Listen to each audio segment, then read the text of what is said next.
안녕하세요. 조진영 목사입니다. 여러분, 그리스도인이라면 누구나 하나님의 뜻대로 살아가고 싶어 하잖아요. 우리가 하나님을 사랑해서 하나님의 뜻대로 살고자 하는 거죠. 그런데 또 한편으로는 우리가 한치 앞을 알 수 없고 또 아무래도 인생에 대한 불안감이 있기 때문에 우리의 앞길을 다 알고 계시는 하나님의 뜻이 궁금한 것 같아요. 그리고 이런 마음도 있죠. 우리가 하나님이 원하시는 것을 선택하고 하나님이 기뻐하시는 길로 가면 인생이 순탄하게 잘 풀릴 것 같다는 생각이 들잖아요. 또 하나님이 원하시는 길이 있는데 내가 그 길로 가지 않고 내 마음대로 다른 길로 가면 하나님이 그 길을 막으셔서 마치 이스라엘 백성들이 40년 동안 광야에서 방황했던 것처럼 고생하고 뺑 돌아갈 것 같은 그런 걱정이 들기도 합니다.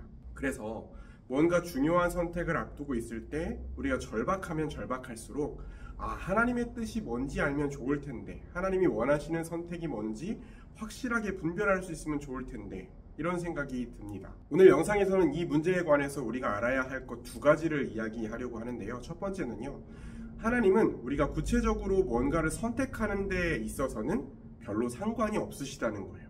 둘째는 교회에서뿐만 아니라 가정이나 직장에서 우리가 어떻게 살아가야 하는지, 어떤 선택을 해야 하는지 하나님의 뜻을 분별하는 확실하고 구체적인 원리가 있다는 것입니다.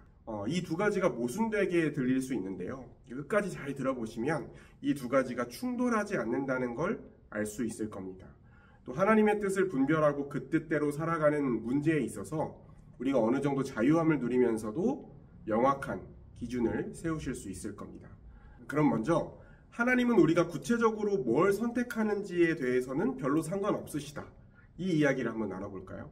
인생에서 우리에게는 중요한 뭔가를 우리가 선택해야 될 때가 있잖아요. 예를 들어서 우리가 어떤 직장을 선택해야 될지, 어떤 일을 해야 될지, 어떤 대학에 무슨 과를 가야 할지, 그리고 언제 그 일을 시작해야 되고 언제 그만둬야 될지, 이런 구체적인 선택에 대해서 하나님은 우리에게 어느 정도 자유를 주시고 스스로 우리가 선택하게 하신다는 거예요. 그 일이 죄를 짓는 일이 아니라면, 하나님의 말씀을 어기는 일이 아니라면 어떤 선택을 하든지 사실 괜찮다는 것이죠. 우리가 취업을 하기 위해서 세 군데에다가 이력서를 넣었습니다. 그리고 셋 다 합격을 했어요. 그런데 하나님이 마음속에 그 셋 중에 한 군데를 정하신 다음에 내가 원하는 데가 어딘지 너 한번 맞춰서 들어가 봐라. 못 맞추면 내가 거기 갔을 때 고생시킬 거고, 만약에 맞춰서 내가 원하는 데를 들어가면 내가 팍팍 밀어줄 텐데 아마 내 뜻을 분별하기가 쉽지 않을걸? 하나님이 이렇게 하실까요? 이렇게 하는 분 아니라는 거예요. 그러니까 우리가 가진 기준을 가지고 또 우리가 처한 여러 가지 상황을 고려해서 선택을 하되 그 일을 하면서 그리스도 안에 머물고 하나님의 영광을 위해서 열심히 하면 하나님이 어떤 선택을 우리가 했든지 간에 기뻐하시고 도와주시고 인도해 주신다는 겁니다. 자, 그럼 두 번째 이야기를 해보겠습니다. 하나님이 원하시고 기뻐하시는 일을 선택하는 확실하고 구체적인 원리, 그 기준에 대해서 한번 이야기해 볼게요. 우리가 분명하고 명확한 기준이 없으면 뭔가를 판단하고 선택하기가 너무 복잡하고 어려워요. 가정이나 직장에서 우리가 마주치는 일들 중에서 이건 완전히 선한 일, 이건 완전히 악한 일, 이렇게 딱 구분되는 경우가 생각보다 없습니다. 하나의 선택을 할 때 수많은 사람들의 입장이 얽혀 있고, 또 우리가 사람과의 관계에서 어떤 사람의 말과 행동을 어디까지 허용할지, 어디까지 막을지, 이런 걸 정하는 게 참 어려워요. 정치적인 문제, 사회적인 문제, 문화적인 문제로 들어가면 더 복잡해집니다. 그 어떤 것도 완전히 다 선한 것이 없고 완전히 다 악한 것이 없어요. 이렇게 세상은 너무 복잡하고 우리가 세상을 정확하게 객관적으로 이해할 수 있는 정보도 부족하고 능력도 없습니다. 그래서 성경이 제시하는 확실한 기준과 원리가 우리에게 필요한데요. 결론부터 말하면 두 가지 원리가 있는데 하나는 정의고 하나는 사랑입니다. 우리가 이 세상에서 하는 모든 일은 하나님의 통치에 참여하는 것인데요. 하나님이 이 세상을 다스리는 큰 원리가 정의와 사랑입니다. 그렇기 때문에 우리도 그 두 가지 원리를 기준으로 판단하고 결정할 때 하나님의 뜻에 맞는 판단을 할 수 있다는 거예요. 정의와 사랑에 대해서 좀 더 자세하게 얘기해 보겠습니다. 사실 사람은요, 이 정의와 사랑을 균형 있게 가지기가 쉽지 않아요. 그러니까 보통 저 사람 진짜 정의롭고 저 사람 진짜 칼 같은 사람이야, 이렇게 말하는 사람은 사랑이 없다고 느껴지기가 쉽습니다. 요즘 MBTI로 말하면 이 T에 가까운 사람들이죠. 또 어떤 사람은 사랑이 많고 잘 품어준다는 평가를 받는데 너무 기준이 없이 왔다 갔다 하고 잘못된 걸 잘못됐다고 말하지 못하는 성격인 경우가 많아요. 그런데 하나님의 성품에는 이 정의와 공의가 완벽하게 조화를 이루고 있습니다. 균형을 이루고 있어요. 그리고 그 하나님의 사랑과 공의가 가장 조화롭게, 가장 완전하게 드러낸 것이 바로 십자가입니다. 먼저 우리는 그 십자가에서 하나님의 공의를 분명하게 볼 수 있어요.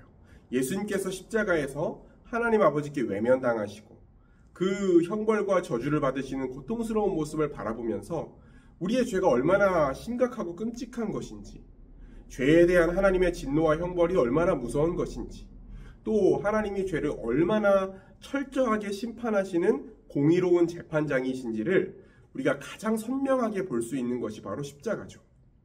근데 한편으로는 하나님의 사랑을 가장 분명하게 볼 수 있는 것도 십자가예요. 하나님께서 우리를 너무 사랑하셔서 하나님의 심판을 받아야 마땅한 죄인인 우리를 위해서 자기 아들 예수 그리스도를 보내셨고, 우리가 받아야 할 형벌과 저주를 예수님이 대신 받게 하셨잖아요. 그 십자가를 바라볼 때에 우리가 감히 측량할 수 없는 하나님의 사랑을 우리가 볼 수 있습니다. 그런 하나님께서 이 세상을 처음 만드셨을 때에 우리를, 사람을 하나님의 형상대로 창조하시고 그 사람에게 이 땅을 다스리는 권세와 능력을 주셨어요. 그리고 하나님을 대신해서 땅을 정복하고 다스리는 대리통치자의 역할을 사람에게 주셨습니다. 그러니까 오늘날 우리에게도 마찬가지로 그 사명이 있는데, 하나님이 세상을 다스리라 라고 말씀하신 것은 인간이 마음대로 자기 유익을 위해서 세상을 착취하고 훼손해도 된다는 말이 아니라 하나님의 성품과 하나님의 통치 원리에 따라서 정의와 사랑으로 이 세상을 섬기고 돌보고 이끌어가라는 말이에요. 그래서 그리스도인에게는요, 어떤 일이든 간에 단지 먹고 살기 위해서 하는 일이 없습니다. 하나님이 이 세상을 다스리고 돌보시는 일에 참여하는 거예요. 집에서 청소를 하고 설거지를 하든, 밭에 나가서 농사를 짓든, 경찰, 의사, 교사, 청소부, 우리가 어떤 직업을 가지고 어떤 일을 하든 다 중요하고 가치 있는 일이고 주를 위해 하는 거룩한 일입니다. 하나님이 사람마다 다 다르게 부르셔서 다른 일을 주셨기 때문에 어떤 일이 더 중요하고 어떤 일이 덜 중요하다고 말할 수가 없어요. 우리가 하는 일에서 하나님의 뜻과 가치를 발견하고 그 일을 통해서 하나님께 영광을 돌리기 위해서 정의와 사랑을 기준으로 일하는 게 중요한 것이죠. 여러분, 그렇다면 성경이 말하는 정의가 구체적으로 뭘까요? 시편 9편을 보면 하나님이 공의로 세상을 심판하시고 판결하시는 데에 여호와는 압제를 당하는 자의 요새다, 그렇게 말씀하세요. 하나님은 억울하게 고난받는 사람들을 다 보고 계시고 그들에게 도움을 주길 원하시고 그들이 억울하게 고난을 받게 만든 사람들에게 되갚으시고 심판하시는 분이라는 거예요. 그래서 우리가 무언가를 선택하고 판단할 때 정의를 기준으로 판단한다는 건 힘없고 약한 사람이 부당하게 억울한 일을 당하지 않는가, 이걸 고려하는 겁니다. 우리가 사업을 하면서 잘못된 관행이나 사람들을 은근히 속여서 이익을 더 챙기는 그런 일이 있을 때 그걸 우리만 안 하고 정직하게 사업을 하면 당장 매출이나 이익이 줄어들 수 있을 거 아니에요. 누군가에게 정당한 임금을 주고 정당한 근무 환경을 보장하고 인격적으로 대하고 진실하게 대하고 어떤 반복적으로 일어나는 범죄를 예방하거나 차단할 수 있도록 구조적으로 시스템을 만들고 개혁하고 하나님이 선물로 주신 이 자연환경이나 생태계를 훼손하지 않고 보호하고, 이런 모든 일들이 정의의 영역에 들어갑니다. 그런데 누군가에게는 이런 선택에 따라서 돈을 좀 더 벌고 덜 버는 일이 죽고 사는 문제로 여겨지는 상황이 있을 수도 있어요. 그런데 그럼에도 불구하고 정의를 기준으로, 사랑을 기준으로 선택하는 거죠. 누군가가 억울하지 않게 하고 누군가에게 선한 일을 행할 기회가 있을 때 선을 행하는 거죠. 그런 작은 문제에 있어서 정의를 선택하는 사람들이 지금까지 세상을 바꾸어왔고 하나님의 영광을 드러냈고 하나님이 주시는 진짜 자유와 평안을 누리면서 살아왔습니다. 우리가 한 가지 더 기억하면 우리 일상생활에서 유익할 것은 창세기 3장에서 알 수 있듯이 인간이 왕이신 하나님을 거부하고 죄를 지었을 때 땅도 저주를 받았어요. 그래서 사람은 수고하고 땀을 흘려야 간신히 먹고 살 수 있는 처지에 놓이게 됐습니다.